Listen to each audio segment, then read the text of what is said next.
Nagawa po ako ngayon ng chicken with Depsorman. Lagyan natin ng olive oil, ang ating Pyrex.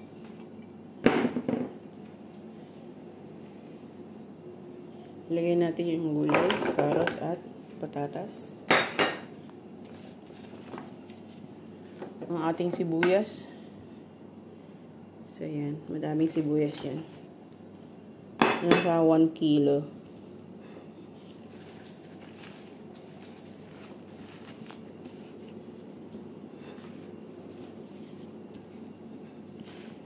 Natin matats natin sa ating olive oil.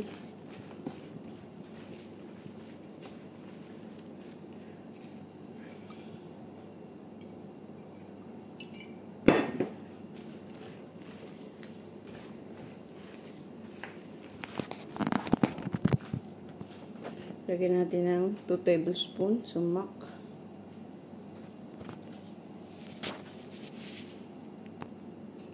Tablespoons sumak.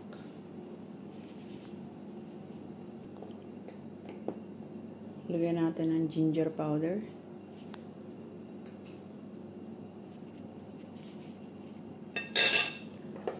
Ang ating black pepper, paminta.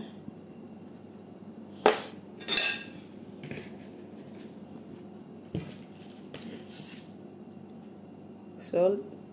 Ang aming pong salt is pink salt.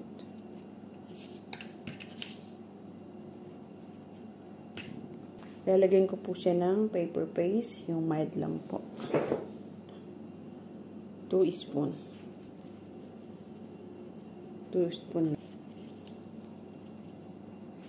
So, yan.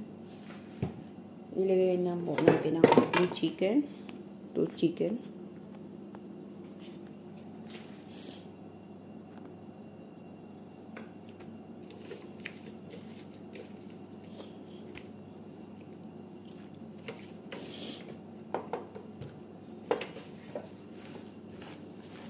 I-massage na po natin sa ating mga ingredients ang ating chicken.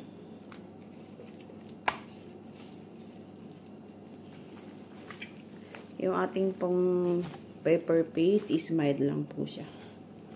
Hindi siya maanghang. So, pwede siyang kainin ng mga bata.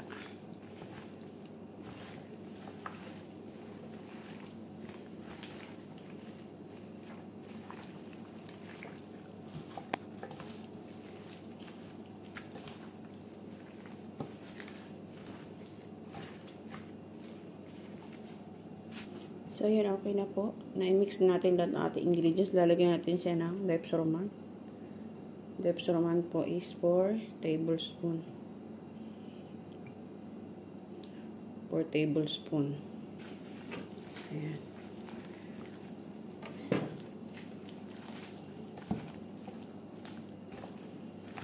Massage po ulit natin siya para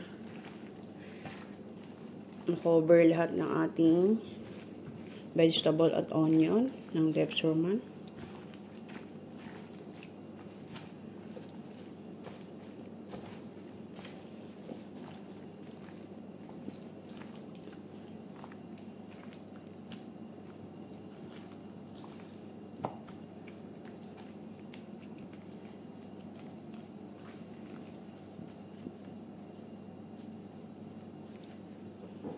Lalagyan ko pa po siya ng toppings ng ating Depsorman.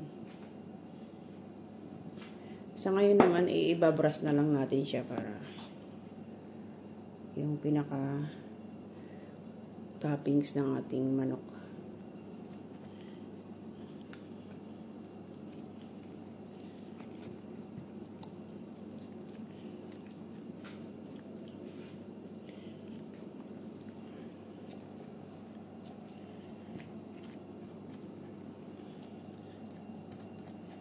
So, ayan, okay na siya. Habang piniprepare nyo po itong inyong chicken with Depsorman, napapainit na rin po yung inyong oven, 220. Preheated na po. Preheated. Yan. Katapos yan, tatakpan natin siya ng paper. Baking paper. Yan. Yan, cover natin siya ng baking paper. Saka natin siya tatakpan ng aluminum foil. So, ayan, okay na. Ilagay natin siya sa oven. So, ayan po, napainit ko ng oven. Ilagay na natin ang ating chicken with dipsroman. So, ayan na po, hintayin natin ng 1 hour. After 1 hour, tatanggalin natin siya ng cover.